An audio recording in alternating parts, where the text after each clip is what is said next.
It was one of those nights that promised peace, perfect for camping. My friends and I had made the decision to take a few days off and head into the wilds of Africa. We'd spent years exploring the far reaches of the continent, but this was our first time in a more remote area of southern Africa, where the wildlife was as unpredictable as the weather. We had been hiking for hours, covering miles of rough terrain in the heat of the day. It wasn't the most grueling hike, but the sun had its way of wearing you down. We'd set up camp just as dusk began to fall, near a small riverbank, and I'll admit, the thought of the fire and warmth was comforting. The evening air carried the scent of wood and earth, mixed with the faint sweetness of nearby plants. The fire was the centerpiece of our camp, its light flickering against the dark sky, the warmth radiating outward. We gathered around it, cooked some food, and enjoyed the simple pleasure of the crackling flames. It was a familiar ritual, one that I'd always looked forward to when I was in the bush, away from everything. The night was relatively calm, but you never truly know how peaceful it is out there. You could hear the wind moving through the trees, the soft rustling of leaves, and the occasional distant call of wildlife. But then something changed. It wasn't a sound at first, it was a feeling. The air grew still, too still, almost as if nature itself was holding its breath. I remember the exact moment I realized something was off. The flames of the fire, which had been steadily crackling, suddenly faltered. The crackling noise turned into a muffled hiss, like someone had thrown water onto the embers. I sat up immediately, feeling a knot form in my stomach. I looked around, but the light of the fire only illuminated the immediate surroundings. There was no one else nearby. The camp felt eerily quiet. My friends were asleep, their bodies curled up in their sleeping bags, unaware. I couldn't quite place the feeling in the pit of my stomach, like something was coming, something big. I scanned the shadows beyond the firelight, searching for any movement. Nothing. Stillness.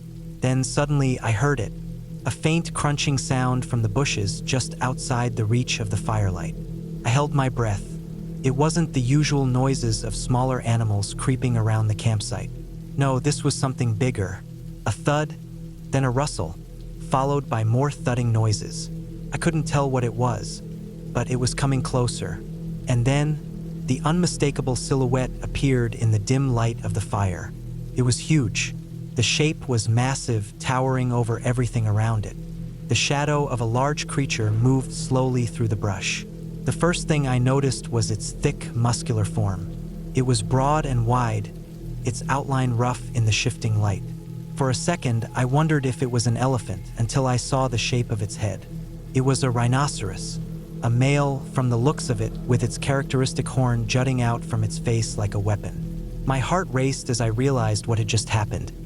A rhinoceros was walking right into our campsite. We had no idea how it had gotten so close.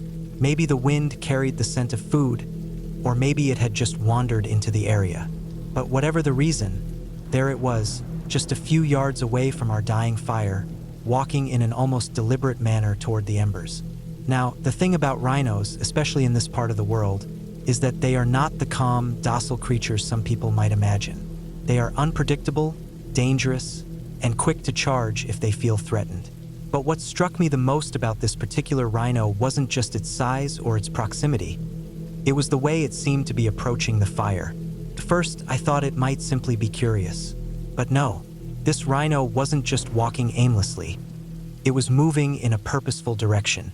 As it neared the fire, it stopped, snorted once, and then, as if understanding the danger the fire posed, it began to push its massive body toward the flames. I watched in disbelief as the rhino's large hooves scraped the ground, kicking up dirt and small stones as it moved. It was so close now that I could hear the snuffling of its nose and feel the vibrations from its powerful movements. The fire, which had been the centerpiece of our camp, now seemed so fragile, flickering in the darkness. With one swift motion, the rhino's broad body nudged the edge of the fire, and the flames sputtered and died, as if it had no care for the consequences. In the space of a few seconds, the fire was reduced to nothing more than a dying pile of embers, the heat dissipating into the cold night air. The rhino seemed to pause for a moment, then took a few steps back, as if admiring the work it had just done. I was frozen in place, watching as the beast turned around and slowly retreated into the darkness from which it had come. My mind raced as I tried to process what had just happened. A rhinoceros, an animal that could easily crush a person with one step, had come into our camp and intentionally put out our fire.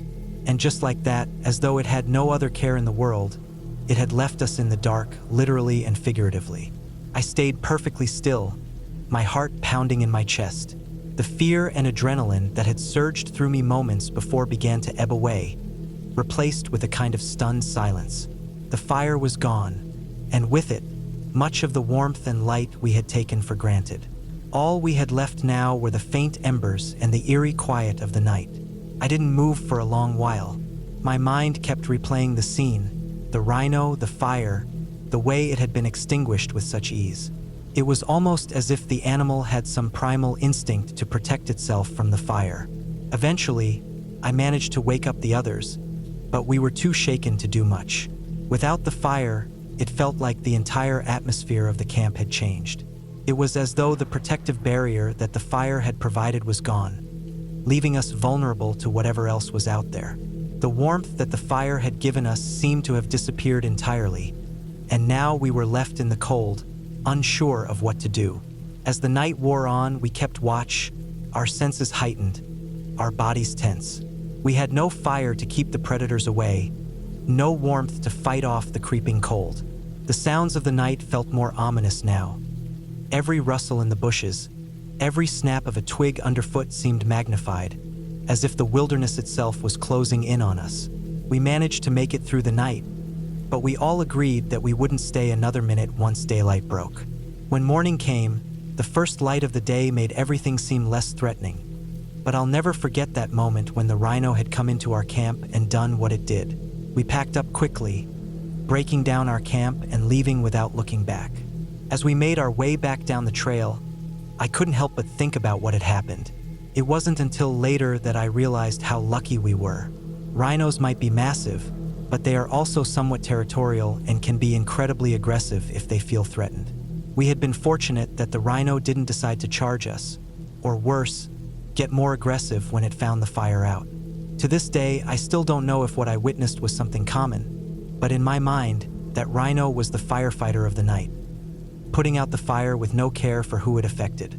It was a stark reminder that when you're out in the wilderness, you are at the mercy of the animals that roam it, and sometimes they make the rules. That night, we learned something valuable about nature. It's unpredictable, untamable, and sometimes even the creatures that seem most unassuming can turn the tables on you when you least expect it. We left the area that day, relieved to be back in the safety of the town, but with a story that no one would ever believe. The woods are full of surprises. I had spent a lot of time out there over the years, especially with my buddies, camping in places so remote you could feel the weight of the silence. You know, the kind of silence that presses down on you, where even your heartbeat feels too loud. I'm not easily spooked, but this one night, this one goddamn night, changed everything. It started like any other camping trip. My buddies and I had decided to get away from the noise of the city and head deep into the Adirondacks for a weekend in the woods. We had all the usual gear, tents, sleeping bags, the cooler packed with beers and snacks, and the campfire set up. We were far enough from civilization that the only thing you could hear was the rustling of the trees and the occasional howl of some distant animal. The air was crisp, the kind that makes your breath visible in the cold, but not enough to feel uncomfortable. I've always had a soft spot for the quiet of nature, even if it sometimes felt eerie. No traffic, no phones ringing, no distractions. Just the sound of the wind and the birds. I liked that. It felt like you could think out here, get some clarity. But as the night stretched on and the fire crackled, that peace started to feel a little off. It was hard to describe. You know when something's just a little out of place? That was the feeling. First, I brushed it off. Maybe I was just tired, or maybe it was the cold starting to get to me. But I couldn't shake the feeling that we weren't alone out there. I was in the middle of finishing my beer when I heard it, the rustling. At first, I thought it was just the wind messing with the branches, but it didn't sound like that. It was closer, more deliberate. I paused, listening. My friends were all talking, none of them paying attention to the sounds coming from the woods. I glanced around, trying to peer into the darkness beyond the firelight. I didn't see anything, but the rustling continued, getting louder. I could hear the crunching of leaves and twigs beneath something's weight. I felt the hairs on the back of my neck stand up, but I didn't say anything.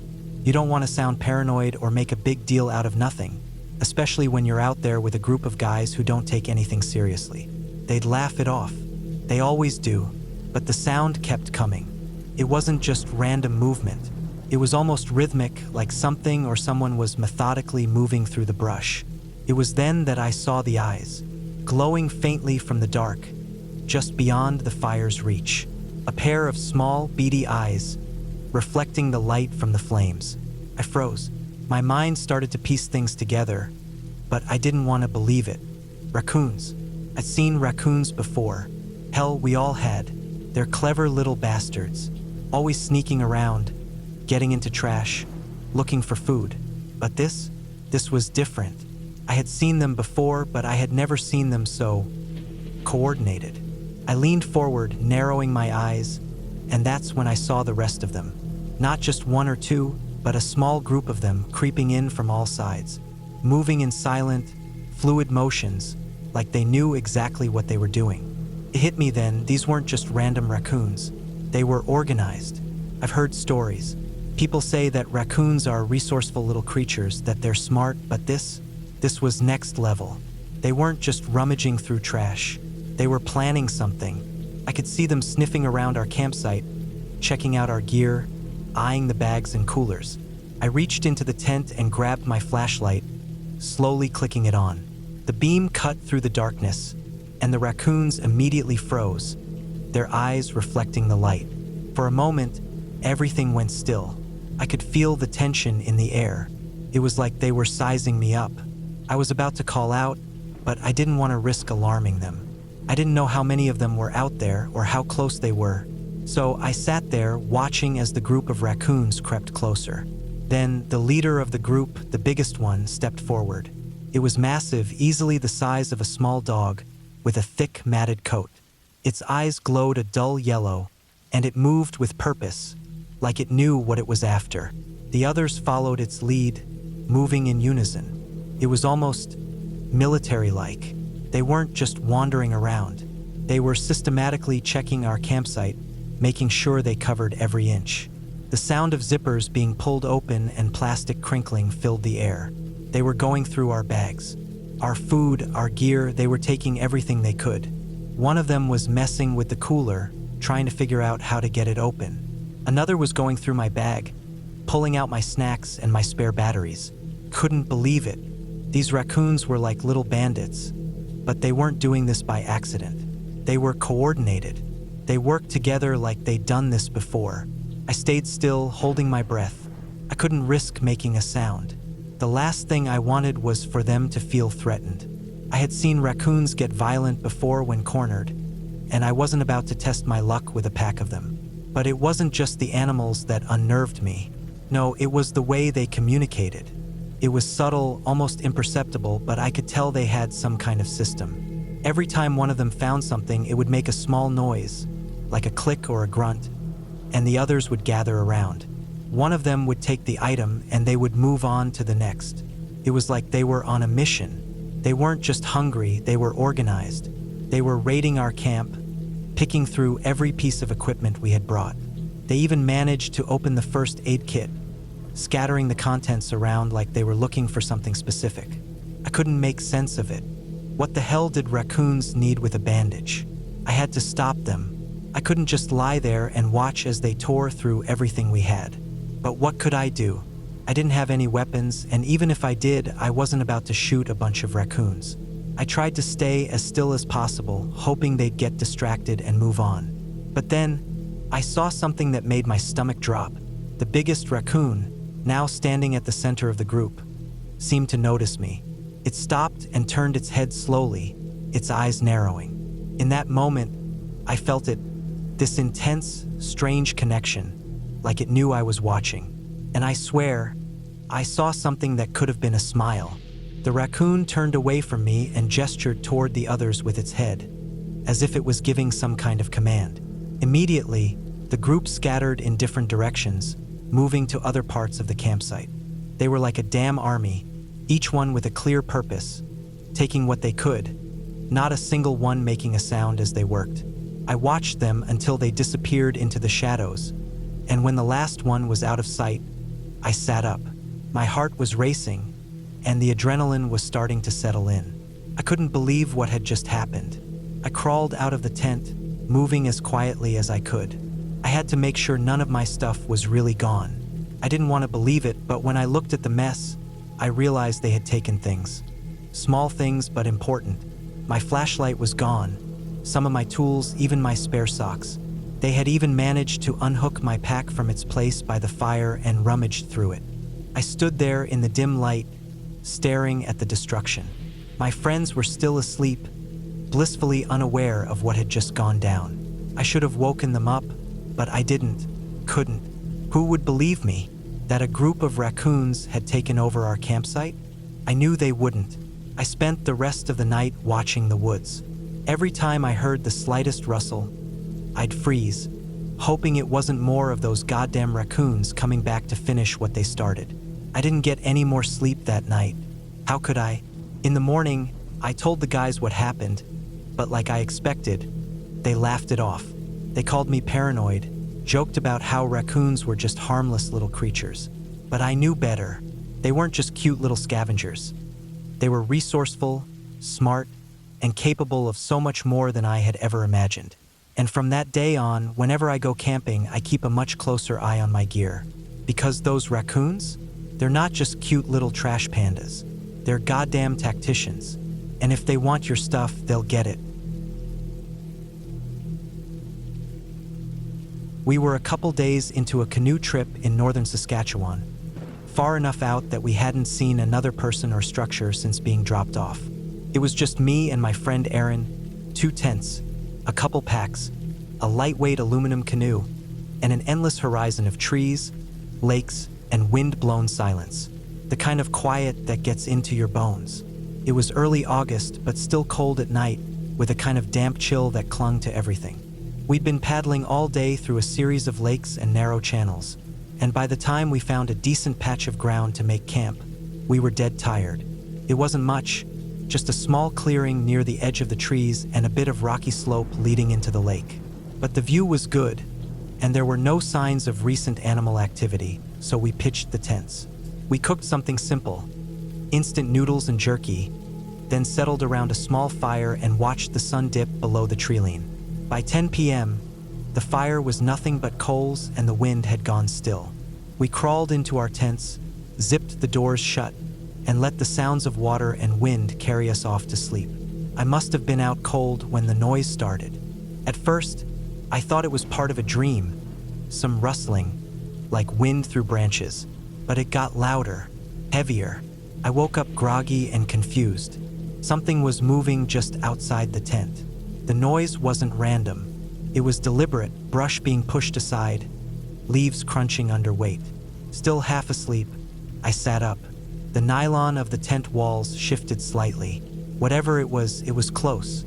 I tried to tell myself it was a deer, maybe a raccoon nosing through the brush. But it didn't sound like that. It was heavier, more cautious. I held my breath and leaned toward the tent wall, listening. Then, before I could process what was happening, the side of the tent buckled inward. I was crushed back onto my sleeping bag by a sudden, massive weight. It wasn't violent, not like an attack, just a sudden collapse like something had accidentally sat on the tent. I couldn't breathe for a second. The fabric folded over my face, the poles bent and snapped, and I just lay there frozen, heart hammering. Then, just as suddenly as it came, the weight lifted. There was silence for half a second, then the rustling again, followed by the thump of heavy footsteps retreating. I scrambled out of the twisted mess of my tent, kicking free from the sagging fabric. I fumbled with the zipper and burst out into the cold morning light. There, about 10 feet away, stood a black bear. It wasn't huge, maybe 200 pounds, but still much bigger than anything I wanted to be close to. Its head was tilted slightly to one side, like it was trying to figure out what had just happened. It didn't look aggressive or scared. If anything, it looked confused, like it knew it had done something wrong but didn't mean to. For a few long seconds, we just stared at each other. I was standing barefoot in the dirt, still tangled in part of the tent, and it was just watching me, ears twitching slightly. The bear took one last look, then turned and slowly ambled back into the trees. It wasn't panicked. It wasn't running. It moved like it didn't want to cause any more trouble. A slow, awkward exit, like someone leaving a party they hadn't meant to crash. Once it was out of sight, I finally let out a breath. My legs were shaking. I looked over and saw Aaron poking his head out of his tent, his face pale. He'd heard the whole thing but stayed still, not knowing what to do. We waited a while before moving around much, just in case the bear changed its mind.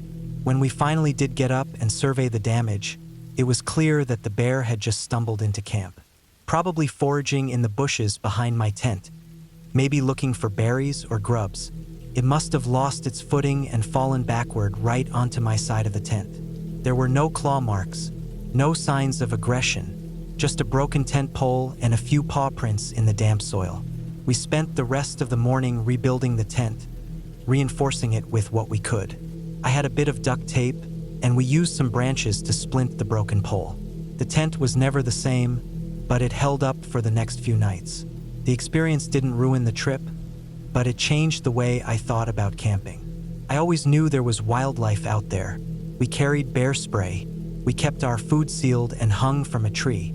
But there was something about waking up with a bear literally sitting on you that reminded me how thin the line really is between us and the wild. That bear didn't mean any harm. It was probably more embarrassed than anything. The way it looked at me, it still sticks in my mind, like it was apologizing, like it realized we weren't part of its world and it had made a mistake. We finished our trip without any other incidents. A few more lakes, a few more cold nights, but every rustle in the dark after that made me sit up a little straighter. I never quite slept the same on that trip again. When we got back, I told the story to everyone who would listen. It sounds funny when you say it fast. I got sat on by a bear, but when you've lived it, felt the breath knocked out of you by a wall of fur and muscle, watched a bear walk off like a guilty party guest, it sticks with you. No ghosts, no monsters, just nature, confused and clumsy and incredibly real. And now I double-check where I pitch my tent. Never again next to a patch of bushes. That much I can promise. The cold hit us hard that night, harder than we ever expected. We were deep in Georgia woods, maybe 4 or 5 miles down the trailhead, nowhere near any civilization. My buddies and I had made this kind of trip a tradition every fall, just before the real cold set in. Normally, mid-fall in Georgia means cool nights and warm days. Nothing below 40 usually, but that night was different. The air felt strange when the sun dipped below the trees, like something heavy had settled over the forest. You could see your breath early, before the sky was even completely dark. We had picked a spot just off the trail, near a bend where a small creek curved around a patch of thick trees. It wasn't exactly flat ground, but it was clear and dry, and we'd used it before. We got a fire going while the light faded, and by the time we'd eaten, the flames were tall and snapping. The heat was a welcome relief. We each had a couple layers on, but when the cold started creeping in, it went straight through the clothes. Still, bellies full and fire strong, we drifted off. I don't remember falling asleep, just that the warmth made everything slow down, and soon I was out. Couldn't have been long before I woke up. Maybe an hour or two. I felt something tapping at my foot, gently but just enough to wake me. I cracked my eyes open. First, everything was blurry. The fire wasn't roaring anymore, just low glowing embers and faint flickers. I blinked a few times and saw my friend crouching near me, holding a long stick. He looked right at me, eyes wide but not panicked. Then he nodded slowly, motioning toward the fire. Took a second for my brain to catch up. I shifted slightly, enough to turn my head. That's when I saw them. 2 wild boars, rooting around near the edge of the fire. They were huge, both of them, easily 150 pounds each. Stocky, low to the ground, built like muscle tanks. They weren't making much noise, just the sound of hooves kicking into the dirt and the occasional snort. They circled the fire, moving slow and sniffing, like they were trying to figure out if there was anything left to eat. My heart was hammering immediately. These weren't the kind of animals you wanted to get curious. Wild boars aren't dumb, and they're not friendly either, especially not at night, especially not when they're hungry or startled. We had no rifles, no knives within reach, nothing but a dull hand axe lying in the gear pile closer to the fire than either of us could get. I remember realizing right then how vulnerable we really were. Thin nylon tent walls, no weapons, no shelter other than each other and the cold. We stayed absolutely still. The cold that had been biting earlier now felt like it didn't even exist compared to the tension running through my body. I didn't move, didn't blink, just watched. One of the boars pawed at a half-burnt log, flipping it slightly, which sent a cascade of glowing ash floating upward. It made them both jump back a step, but then they just kept sniffing around. Time slowed down in a way I didn't think was real. I thought people exaggerated that kind of thing in stories, but every second felt like 10. My friend hadn't moved either. We didn't need to talk or signal. We both knew not to do anything dumb. If one of those animals got spooked, it wouldn't hesitate to charge. They go low and fast, and if it got in the tent or close enough to us, it could do serious damage. They have tusks, and even without those, a 150-pound animal slamming into you in a panic is enough to break bones. The fire kept dying, slowly, until it was nothing but a dull red bed of coals. The darker it got, the more anxious I felt. The boars didn't seem to care much about us, just the smell of burnt food and ash. One of them sniffed at an empty food wrapper we tossed near the fire pit and nudged it with its snout. It snorted once, then backed away, uninterested. After what felt like a lifetime, they started to move away. Not fast, not even like they were leaving. They just slowly wandered off into the brush, their heavy bodies vanishing into the dark trees without a sound. We waited another 10 minutes, maybe more, frozen in place. Finally, I sat up, every muscle in my back stiff and cold.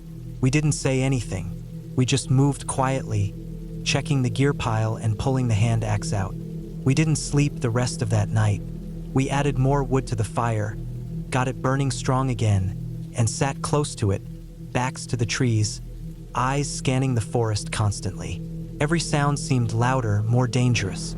A falling branch, a rustling leaf. Each one made my stomach twist, but nothing else came. Morning couldn't come fast enough. When the sky started turning pale, I finally let my shoulders drop a bit. We packed up as soon as there was enough light to see clearly.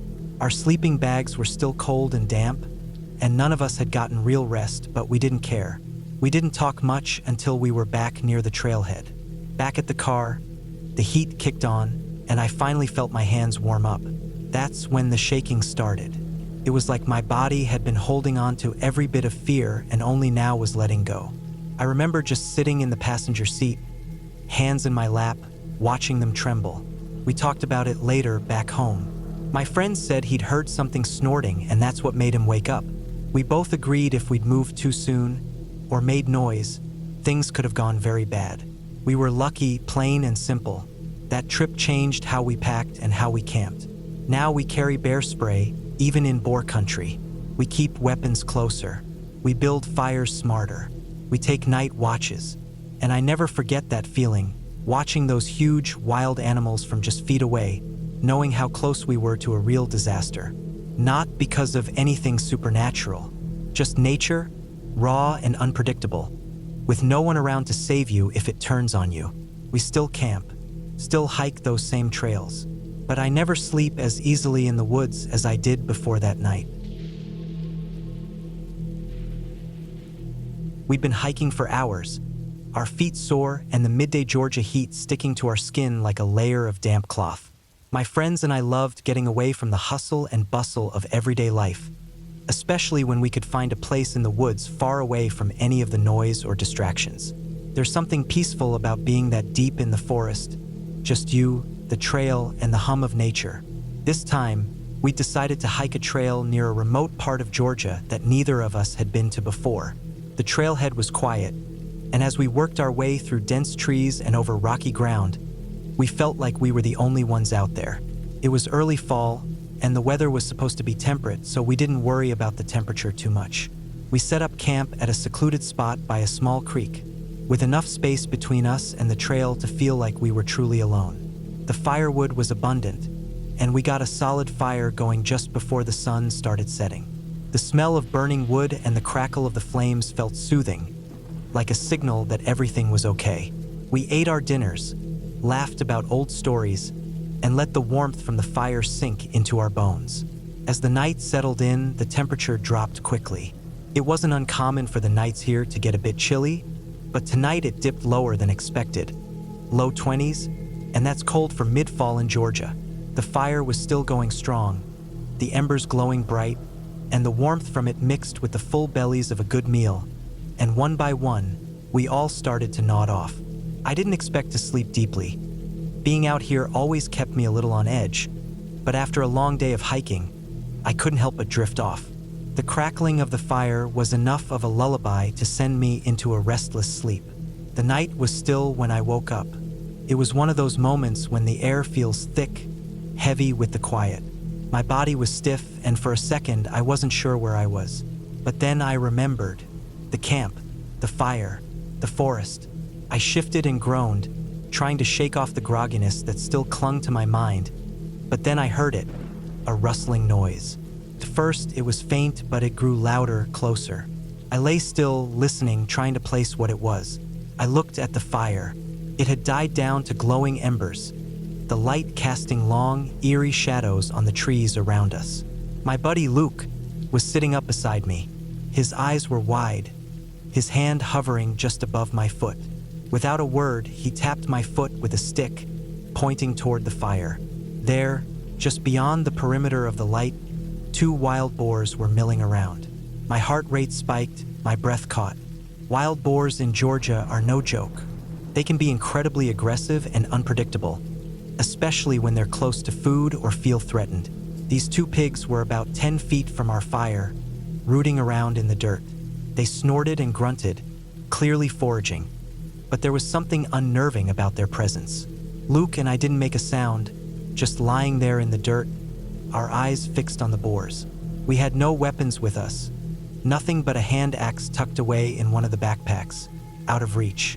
We were completely vulnerable, and I could feel the weight of it pressing down on me. The fire was dying, and the light from it was barely enough to see by. The boars kicked dirt around, scattering it into the ashes of the fire. I knew that if they felt cornered or threatened, there was no predicting how they might react. The whole situation felt dangerous. For a while, all I could hear was the sound of the boars rooting around and the occasional crackle of the last bits of the fire.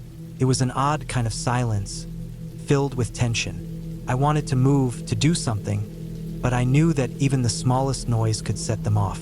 And then I noticed something. The boars weren't being aggressive. They weren't coming toward us or charging, but instead, they were focused on the fire. They kicked more dirt into the embers, as though they were trying to extinguish it, a strange and almost methodical attempt. I realized they were just concerned about the fire, about it being unattended. They were trying to put it out, just as if they had figured out it was dangerous. We stayed completely still, holding our breath. The wind picked up slightly, the night air colder now as the fire sputtered and flickered, struggling to stay alive. We were lucky the wind wasn't stronger. If it had been, the boars might have gotten more agitated. Another half hour passed, and the fire was down to almost nothing but glowing embers. The boars seemed satisfied with their efforts. With one final snort, they backed away from the fire and turned around, disappearing back into the darkness of the trees. We both exhaled at the same time, not realizing we'd been holding our breath the entire time. There was a brief moment of relief before we realized what had just happened. A rush of adrenaline hit me all at once. My body trembled from the combination of fear, cold, and exhaustion. I turned to Luke, but he was already standing up, checking our surroundings. We didn't stick around long after that. The fire was almost completely out, the tent barely warm against the chill that had settled in. Luke grabbed the hand axe and made sure it was within easy reach in case anything else came near. We decided to stay awake for the rest of the night, just in case. When morning came, we were exhausted but relieved. The sun was weak, but it gave the forest a soft, golden glow that felt like safety. We gathered our gear and packed up, still on edge from the boar encounter. There was no trace of the pigs. They were long gone, and the campfire pit had been reduced to a small pile of ashes. On the hike back, we found evidence of the boars all over the trail tracks, broken branches, and muddy patches. The thought of those huge animals, just a few feet from us in the dark, made my skin crawl. They were unpredictable creatures, and we'd been lucky that they weren't looking for trouble. We didn't talk much on the way out, both of us lost in thought. But as we finally made it back to the trailhead, the relief I felt was palpable. The boar incident was a reminder of just how vulnerable we are out there, how quickly things can change when you're surrounded by nature. The whole experience, though scary, was one I'd never forget. I'd always heard that wild boars were dangerous, but to have them that close, so silently and calmly doing their thing, just put everything in perspective. That night, I'd come face to face with the real, raw power of the wild, and it was a humbling experience. There are risks when you step out into places like this, and I was reminded that the wild is full of surprises. Some good, and some that'll make your heart skip a beat. I had heard the term rhinoceros putting out fires before. At first, I thought it was one of those absurd things people make up in movies, like something straight out of The Gods Must Be Crazy. You know, a funny scene in a comedy film where a rhino comes into a camp and casually extinguishes the fire. It was silly, right? I didn't think it could ever happen in real life. The idea seemed so far-fetched that I didn't even give it a second thought when I first heard it. That was until it happened to me. We were camping deep in the African savanna, somewhere in the southern regions near the Kalahari Desert. The plan had been simple: take a few days, escape into nature, and relax. It was supposed to be a retreat, a chance to unwind from the pressures of city life. A group of friends and I had been hiking for hours in the blistering heat, finally finding a spot near a small watering hole to set up camp. The sun was starting to dip behind the horizon, and we could see the last of its fiery rays dancing across the grasses. The air had that dry, dusty smell, but the evening brought a cool breeze that made the whole landscape feel less harsh. We set up a fire, gathered some wood, and cooked our dinner. Everything about the night felt serene and almost too perfect, except for one thing: the sensation that we were being watched. The first night passed without incident. We talked around the fire, joked about everything and nothing, and then, when the fire burned low, we turned in for the night. I remember thinking to myself, as I lay on the hard ground, that everything felt calm, almost unreal in its quietness. It was only when the temperature started to drop that the unease settled deeper in me. That night, the cold set in like a blanket, thick and almost suffocating. We were expecting mild temperatures. After all, it was mid-fall, but the thermometer we had with us read low 20s. Too cold for comfort when you're sleeping in a tent without proper insulation. The fire had been good for warmth, but with the chill creeping in, we had to huddle together in our sleeping bags just to stay warm. I was drifting in and out of sleep, still cold despite being bundled up. The wind had started to howl more aggressively, rustling the branches of nearby trees. But there was something else that kept pulling me awake, something unsettling. I had been lying on my back when I felt it. An odd sound in the distance, something soft but deliberate. It was hard to place at first, but the more I listened, the more it seemed like the thudding of large, heavy feet. I was barely awake, caught in that space between sleep and wakefulness, when I thought I saw something moving near the edge of the firelight. I froze, squinting, unsure if I was imagining things. The figure was large and shaped like a mound, something big, but not an elephant. I turned my head, trying to make sense of what I was seeing. I shifted cautiously, trying not to wake anyone. My body was tense, heart hammering against my ribs, but I couldn't tear my eyes away from the growing shape. It was approaching the fire. I sat up slowly, trying to keep my breathing steady, not wanting to draw attention to myself. My thoughts raced as I realized what it was: a rhinoceros. I had heard stories about rhinos before, how they were unpredictable and dangerous, but seeing one this close, especially at night, felt like something out of a dream. I thought it would be a once-in-a-lifetime encounter, but the closer it came, the more I realized this was very real. Its massive frame moved with surprising grace, given its size. It was like it was drawn to the light of the fire. I could hear its hooves dragging against the dirt, each step heavier than the last. The animal's nostrils flared, snorting as it got closer, its large eyes gleaming in the firelight. The heat from the fire should have been a deterrent, I thought, but this rhino didn't seem bothered by it at all. In fact, it seemed like it was purposefully moving toward the flame. My heart was in my throat as I watched it. I felt frozen in place, unsure of what to do. The rhino's approach was slow, methodical. As it drew closer, I could feel the heat from the fire starting to wane, and I realized it wasn't just walking past. It was heading straight for it. The next few moments unfolded in slow motion. The rhino, now only a few yards away, began to push its heavy bulk toward the fire. It wasn't a careless motion, nor was it accidental. No, the rhino seemed to be deliberately moving towards the fire, snorting and shaking its head. Then, without hesitation, it lowered its massive head and used the flat of its large horn to push into the pile of logs and brush. With one swift movement, the animal knocked the wood aside, and the flames sputtered violently. The fire, once strong and crackling, seemed to buckle under the force of the rhino's intrusion. The light flickered once, twice, and then the last of the embers turned to smoke.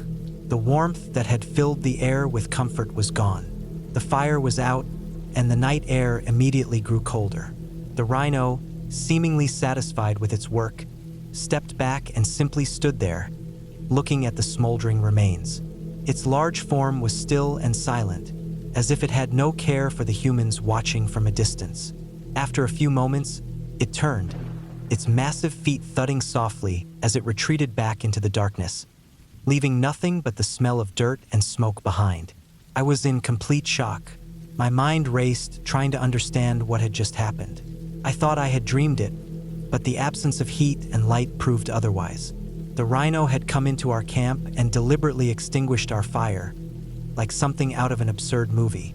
It had been real, and it had left us in the dark, vulnerable, and cold. I didn't move right away.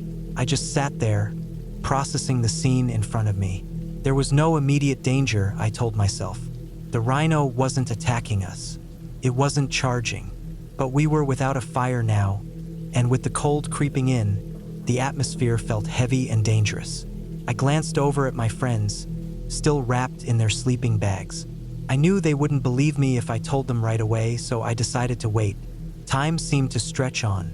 The sounds of the wild were suddenly louder in the absence of the fire, and I couldn't shake the feeling that something else was out there, watching us. We were alone, without the safety of the fire, and I had no idea what might come next. Eventually, the cold became unbearable, and I woke up my friends. They groggily stirred, still unaware of what had happened. I told them about the rhino, but, as I expected, they didn't take me seriously at first. Who would? It sounded absurd, something out of a movie, not real life. But I couldn't shake the vividness of it. The way the rhino had approached us with no hesitation, extinguishing our fire as though it were an everyday occurrence. We decided to stay awake for the rest of the night. The darkness felt oppressive, and every rustling noise sent my heart racing. We huddled together, trying to conserve warmth. As the hours dragged on, the cold seeped deeper into our bones. The wild animals around us were more active now, and the absence of fire left us feeling exposed. We heard creatures moving in the brush, but no one dared venture out to see what they were. The night felt endless. When the first light of dawn finally broke through the trees, we wasted no time packing up our camp. We didn't linger to gather our thoughts or reflect on what had happened. We left the area quickly, heading back to the safety of the trail. The eerie silence that followed the rhino's visit seemed to echo in the back of my mind, a reminder that nature was unpredictable and often unforgiving. As we made our way back down the path, I couldn't help but feel a strange sense of awe mixed with fear. That night, I had learned something. Sometimes, the wilderness doesn't care about our plans or expectations. It has its own rhythm, its own rules. And sometimes those rules include a rhinoceros that's more concerned about putting out your fire than anything else. It wasn't a myth or a joke. It wasn't a scene from a film. It was real and it was terrifying. The woods in upstate New York have always had a way of settling deep in my bones. Maybe it's the thick, dense air, or the constant rustling in the trees that sounds like whispers in the night. But whatever it is, it was a place that I spent a lot of time in during my years in the Army. Training exercises, long deployments, survival drills. If it involved being out in the wild, I had been there. I knew those woods like the back of my hand. But what happened one particular night still makes me question everything I thought I knew about the wilderness. What I thought was just a normal nuisance became something far stranger. A moment that sticks with me, rattling me to the core. It started on a routine night.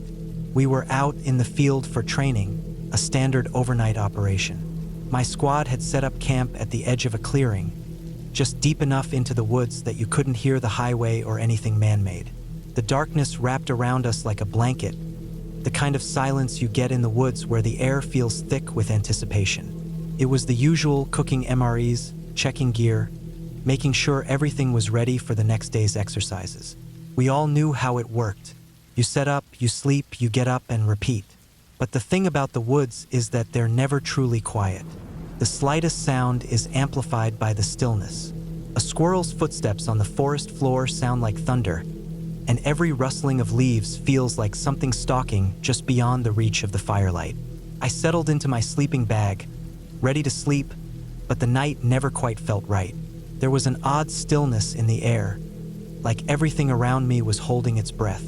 I could hear the occasional distant sound of animals moving, but something about it felt different. I shook it off, convinced it was just the stress of the training taking its toll. I woke up, though, at what I could only guess was the middle of the night, pitch black and freezing cold. The fire had burned down to nothing but a faint glow, and the rest of my squad was still asleep in their tents, wrapped up in their bags. I wasn't sure what had woken me. Maybe it was just the wind, or maybe my senses were picking up on something off in the distance. Whatever it was, I found myself staring into the darkness. First, I didn't move, but then I heard it, a soft, almost imperceptible sound, something scraping against the side of my tent. My first thought was some animal, maybe a deer or a raccoon. It wasn't uncommon. We had all kinds of critters wandering through the area, especially at night. But as I lay there, frozen, the sound grew louder, more deliberate. It wasn't just scratching at the tent. It was coming from my gear. My heart began to race. I hadn't left my kit out, but I could hear something moving, something that was clearly messing with my stuff. I slowly and carefully reached for my flashlight, trying not to alert whatever was out there that I was awake. I flicked the switch, the beam cutting through the darkness like a knife. What I saw was something I'll never forget. A large raccoon was standing there, its beady eyes gleaming in the dark. But it wasn't just standing there. No, it was up on its hind legs, using its front paws to open the pouches on my body armor. It had a strange, focused determination in its movements, as if it knew exactly what it was doing. I watched, stunned, as it unzipped one of my pouches and started pulling things out. My gloves, a couple of small tools. It seemed to know what it was after. The raccoon wasn't fumbling around like some curious animal. It was organized, methodical, like it was on a mission. My first instinct was to yell or move, but I was still too disoriented from sleep to react. It was as if my brain had to catch up with what I was seeing. And as I lay there, trying to make sense of it, I noticed something that made my blood run cold. There were more raccoons. They were surrounding me, creeping in from the edge of the clearing, all moving toward my camp, toward my gear. They weren't just scavenging. No, this wasn't some random act of chance. They were working together. I swear on everything I know that these animals were organized. The first one, the one who had started in on my gear, had some kind of leadership to it. It was the biggest one, with a dirty scar running across its face, like it had seen some kind of battle. It stood outside the firelight, keeping watch, its ears twitching with every sound. Every now and then, it would make a noise, a soft grunt or a snort, and the others would pause, taking orders from it without hesitation. It was like something out of a bad dream, the way these raccoons moved with purpose. It was as if they had been training for this, like they had done it before. They made their way from one piece of gear to the next, unzipping pouches and rummaging through everything we had left behind. I couldn't understand it. They weren't hungry. They weren't looking for food. No, they were taking things. Small things, keys, pens, flashlights, anything they could grab.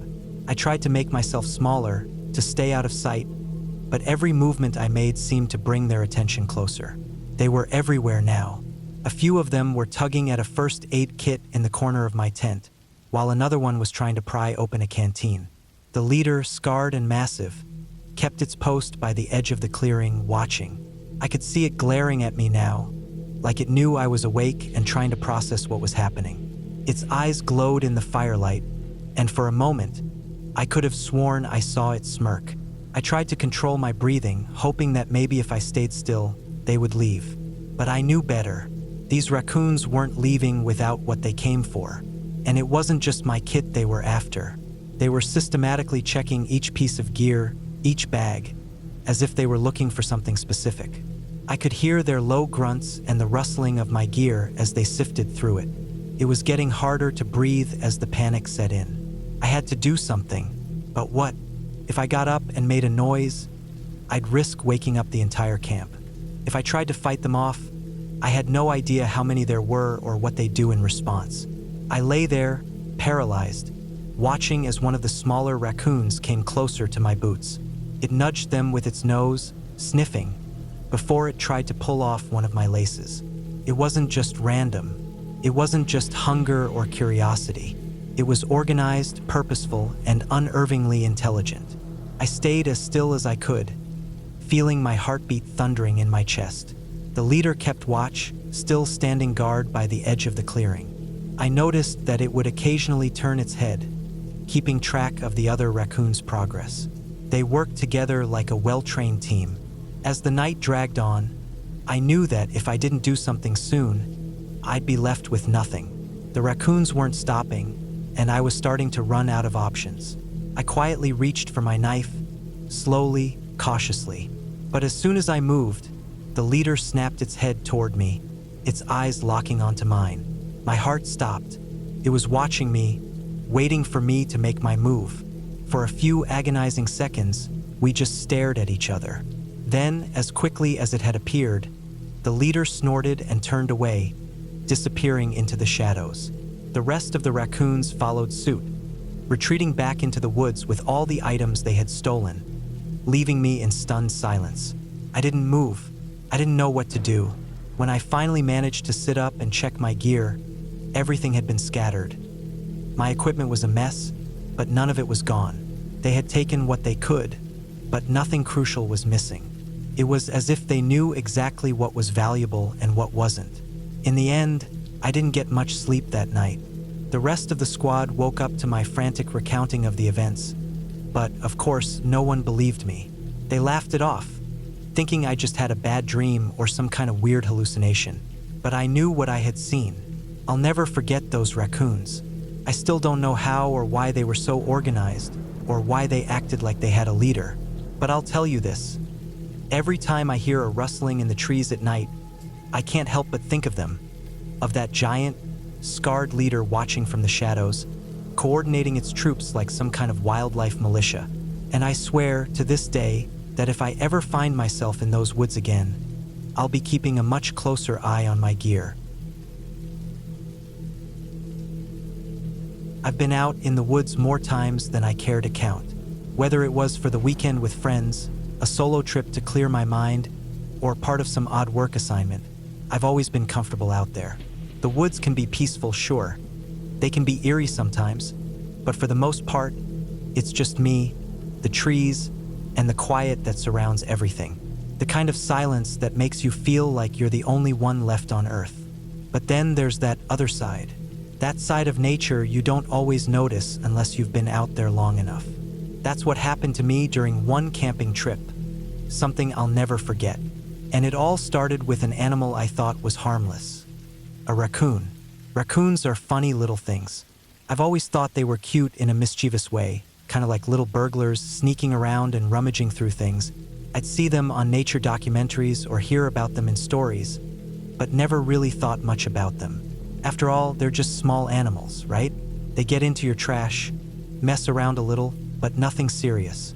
That view changed during my camping trip in the Adirondacks. I'd been out there for a couple of days already, and everything was going fine. The weather was clear, the sun had set, and the fire was crackling away, keeping the chill of the night at bay. My tent was set up not far from the campfire, with my gear neatly packed nearby. I had taken some time to just relax, laying back in a camping chair, beer in hand, listening to the crackle of the fire and the distant sound of the wind rustling through the trees. It's always peaceful at first, but then, as usual, my thoughts started to wander. It's funny how your mind can race in the quiet. I was thinking about work, life back home, and how much I needed to get away. It's like you can never fully turn off your brain. But I did my best to just focus on the warmth of the fire. That's when I heard it, a soft rustling sound. I didn't pay much attention at first. I thought it was just the wind pushing some branches around. But then I heard it again, closer this time. I froze and listened. There it was, something moving through the underbrush. At first, I thought it was a deer or maybe a rabbit. I didn't think much of it. But then I heard the unmistakable sound of claws scraping against something hard. Definitely not a rabbit. I stood up slowly, the hairs on the back of my neck prickling. My eyes scanned the darkness around the camp, trying to make out anything in the shadows. That's when I saw them, the glowing eyes. A pair of them, standing out from the surrounding darkness. Raccoons. It was just one pair at first, cautiously creeping toward the campfire's glow. They were small, at least compared to some of the larger animals I had encountered, but they were close, too close for comfort. I stepped back quietly, keeping my distance. I didn't want to startle them, especially if they were just out searching for food. But then I saw something that stopped me dead in my tracks. There were more of them, at least 3 or 4 more, emerging from the shadows. They were moving in a way that felt too deliberate, too coordinated. I knew what a raccoon looked like, but this was different. It wasn't just a random, hungry animal looking for food. No, this was a small group of raccoons working together. And it wasn't just food they were after. I had left my backpack near the fire. It had my food, my snacks, a couple of extra bottles of water, and a few personal items I wasn't too concerned about. I'd learned long ago that you always keep your gear secured, especially if you're camping in areas known for wildlife. But in the dark, it's easy to forget. I wasn't thinking straight, and I had left things out in the open. And now, these raccoons were closing in on it. I froze, watching them from behind a tree, trying to make out what they were doing. The first raccoon to approach was the largest one, by far bigger than any I had ever seen. It was easily the size of a small dog, with thick fur and an almost intimidating presence. The others followed it like a pack of shadowy figures. Each one had its own task. One of them immediately went for my backpack, its tiny paws fumbling with the straps, trying to open it. Another one went straight for the cooler I had left sitting just a few feet away. A third began tugging at my sleeping bag. I stood still, watching them, disbelief creeping in. I had heard stories of raccoons being crafty little thieves, but this was something else. They weren't just scrounging for scraps. They were systematically going through everything I had, as if they had a plan. The biggest one, what I would later call the leader in my mind, was the one pulling my backpack open. It was careful, precise. It nudged the flap open, then slid its paws inside. It didn't just grab whatever was there. It seemed to know exactly what it wanted. One of the smaller ones went to the cooler, easily nudging the lid open with its nose. I couldn't help but marvel at how clever they were, even as a pit of unease settled in my stomach. I had to act fast, but I didn't want to make a noise. I knew I couldn't just run at them or yell. The last thing I needed was a wild, panic scramble that might escalate into something dangerous. So, I did what anyone would do in that situation. I grabbed a stick from the ground, slowly and quietly. I wasn't going to hit them with it, but I needed to get them away from my stuff. I had no choice. They were going through my things, and I wasn't about to let them take everything. I approached slowly, my heart pounding in my chest, my mind racing. As I got closer, I felt like I was part of some strange game of cat and mouse. Every time I moved, the raccoons would freeze. It was like they were trying to outsmart me, keeping one eye on the campfire and the other on me. The way they moved was deliberate, calculating. They weren't just random creatures. They were organized, working together in a way that made me feel more than a little uncomfortable. The moment I was close enough, I shouted. I didn't yell, but I raised my voice just enough to startle them. The effect was immediate. The raccoons scattered in every direction. The biggest one, the leader, turned toward me, its glowing eyes locking with mine for a brief moment before it darted into the shadows, the others following close behind. I stood there for a long time, listening as they retreated back into the woods, the rustling fading into the distance. My heart was racing, but there was relief too. At least they hadn't gotten everything. I made my way back to my gear, checking everything over. The damage wasn't too bad. My backpack was opened, and some of my snacks were missing, but nothing too serious. My sleeping bag was a bit shredded, but nothing that couldn't be patched up. The cooler was still intact, though it had clearly been tampered with. I stood there in the dark, trying to process what had just happened. Raccoons had stolen from me, yes, but it felt like something more. They had moved like they knew what they were doing, not just for food, but like they were after something else. It was unsettling, to say the least. The rest of the night passed without incident, but I couldn't shake the feeling that they were out there, watching. I kept my camp tight and secure after that, double-checking everything before I went to bed. And in the morning, I packed up early. I didn't want to stay there any longer than I had to. As I left the woods, I kept my eyes open for signs of those raccoons, but I never saw them again. The whole experience felt like a weird dream, a nightmare, really, one that I couldn't quite shake, even as I headed back to the safety of civilization. I still think about it every time I go camping, especially when I'm dealing with the small, sneaky foxes that are notorious in the area for rummaging through trash. They're manageable. A trash bin keeps them out of your things. But those raccoons? I've never seen anything like it. They weren't just animals. They were a team, and that's what terrifies me. You can never be sure just how smart they are until you've seen it for yourself. And once you've seen it, you can never forget. I've camped in a lot of different places, and no matter where I am, there's always that one thing you can count on: raccoons. I've had my fair share of run-ins with them over the years, but it wasn't until this one trip that I truly understood how relentless, clever, and determined they can be. I'll never forget it. It was a weekend trip to a quiet spot near the Catskill Mountains, a place I had visited a couple of times before. It's not far from civilization, but far enough to feel like you've gotten away from everything. Just me and a buddy, setting up camp for 2 nights. We had everything: a fire pit, a couple of tents, a cooler packed with food, and of course a big, sturdy trash bin to keep everything tidy. The first night went smoothly. We stayed up late around the fire, cooking, talking, and enjoying the peace of the woods. The only sounds around us were the crackling of the fire, the occasional hoot of an owl, and the rustling of trees in the breeze. When it was time for bed, we made sure everything was packed away properly. The trash bin was placed in the center of the campsite, far enough away from the tents but still within sight. We even put a heavy rock on top of the lid to make sure it wouldn't get knocked over. After all, we knew how crafty raccoons could be. The next morning, I woke up before the sun had fully risen. I'm an early riser by nature, so I was already pulling on my boots when I heard a rustling noise outside the tent.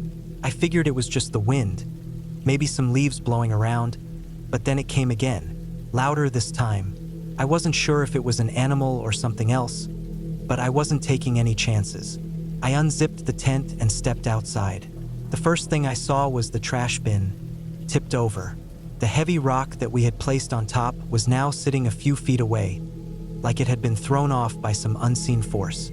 My heart sank a little, and I immediately knew what had happened. Raccoons. I walked over to the bin, cursing under my breath. Trash was scattered all over the ground. bags torn open, food wrappers strewn across the dirt. It was a mess. As I crouched down to start picking things up, I couldn't help but feel a little frustrated. I mean, we had taken all the precautions, right? The rock, the bin positioned far enough from our tents. It should have been enough to keep them out. But then I noticed something that made the pit in my stomach deepen. The bin hadn't just been knocked over by accident. No, something had clearly been digging at it. The ground on one side of the bin was disturbed, the dirt loose and shifted. The more I looked, the more I realized the raccoons hadn't simply knocked it over from the top. They had dug underneath it. My mind raced, trying to piece together what had happened. These weren't just animals rooting through our stuff. No, these raccoons were smart. They had figured out how to get the bin to tip over by digging at the base of it. They weren't just scavengers. They were planners, methodical little thieves. I shuddered at the thought, wondering how many times they had done this before. I stood up, brushing my hands on my pants, trying to calm myself down. I had to get things under control. We weren't about to let these creatures ruin our trip.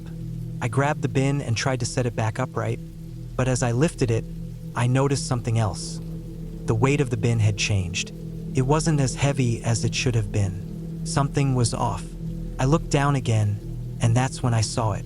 There, at the bottom of the bin, were a few small pieces of food, partially eaten, but more disturbing than that, there were what looked like claw marks. No doubt about it. The raccoons had been in there, digging around, eating whatever they could, and even ripping through the bags. I stood there for a moment, taking it all in. I should have known better. The whole thing was a mess, a disaster waiting to happen. I could have sworn I'd secured everything properly, but I'd underestimated how resourceful these little fuckers could be. I'd seen raccoons before, heck, I even thought they were kind of funny, like little burglars sneaking around the night. But now I was starting to think they might be a little too clever for their own good. I went back to the tent, grabbed my flashlight, and shone it around the area. I needed to make sure nothing else was missing, and I didn't want to leave anything else out that could tempt them. I started picking up trash, shoving it back into the bag, trying not to think about the amount of damage these animals had caused. They'd gotten into everything, our snacks, some of the leftover food from dinner, even the paper towels we had used to clean up earlier. Everything was a mess, but something was gnawing at me. I kept going back to that one thought. They had dug under the bin. How in the world had they known to do that? How did they figure out that if they just dug enough, they could tip the whole thing over? The more I thought about it, the more I felt uneasy. It wasn't just the mess they made. It was the feeling that they had been watching us. They knew what we were doing, where we were going, and when we were distracted. They were paying attention. These raccoons weren't just random scavengers looking for food. They were organized. I decided to try and fix the situation. I made sure to dig around the base of the bin to fill in the disturbed dirt, hoping it would make it harder for them to dig under it again. I lifted the bin and moved it a few feet farther from the fire pit, making sure it was in a more secure spot. I also found a couple of big rocks nearby and placed them on top of the bin, just in case. I wasn't about to let them pull this stunt again. It wasn't until later that night that I realized just how much those damn raccoons had gotten into our heads. We were sitting by the fire, trying to unwind and put the whole incident behind us, but there was a tension in the air. We couldn't help but keep looking over at the bin, half expecting to see those glowing eyes in the darkness again. We didn't go to sleep until late, and even then, I kept waking up every few hours, straining to listen for any sounds of rustling. It was as if those raccoons were still out there, silently waiting for us to let our guard down again. At one point, I heard something scratching against the outside of the tent. My heart pounded in my chest, and I reached for the flashlight, but the sound stopped as soon as I moved. I couldn't shake the feeling that they were out there, watching. The next morning, when we woke up, the bin was still upright, but the ground around it was disturbed again. This time, there was no trash. Nothing had been taken, but the ground was dug up once more. I don't know why they stopped, or if they were planning something more, but I didn't want to stick around to find out. We packed up quickly that morning, leaving the campsite behind. We didn't speak much. We didn't need to. The raccoons had already made their mark on the trip, and there was no way to forget it. I've been camping a few times since then, And each time I see a trash bin or hear rustling in the woods, I remember that night. The raccoons didn't just get into our trash. They didn't just make a mess. They got into our heads. They reminded me that the woods aren't always as quiet or peaceful as they seem. Nature's got a way of surprising you, and those trash pandas proved it. It's funny. At first, I thought raccoons were just harmless little creatures, kind of like cartoon burglars. Now, I know better. They're smarter than you think, and once they've figured you out, they'll be back. And next time, they might be even more clever.